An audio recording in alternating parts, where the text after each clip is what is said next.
Hey guys, so today I did giant sets. Really just building my base, just keep working at it. So as you can see here, my video's choppy. I don't know what's wrong with my computer. I'm not a technician wizard, so it looks really bad right here. It does clear up on the next set whenever I show my squats.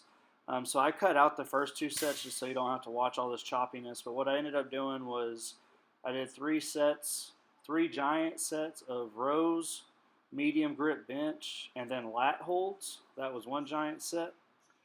And my weights went 225 for all my rows of five, three sets of five, 225 on rows. And then I did a set of five on bench at 225, and then two sets of five at 275 medium grip.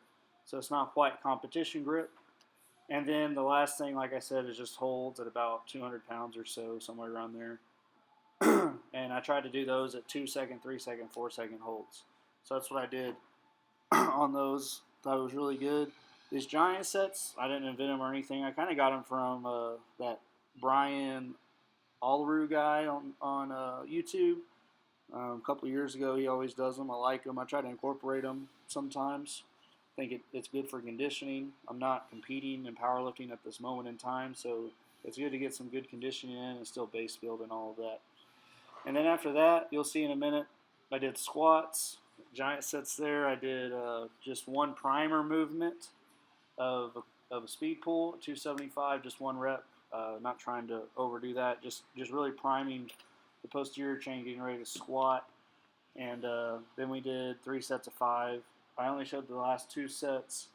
So my first set on video that I show is a set of five at 315, nice and easy, and then my last set's at 405. So thought that was pretty well. You'll see in a minute how good the 405 moved on the squat for five.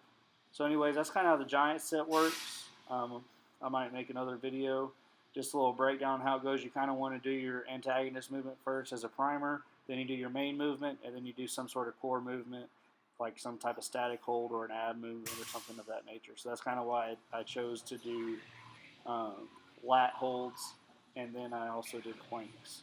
So that's kind of how you set that up. Once again, I'm sorry about the video being laggy. It's actually better now when I got to the squats. I don't know why my entire rows and bench press were all messed up. They were terrible. That's why I only showed one. But that's what we did. Talk to y'all next time.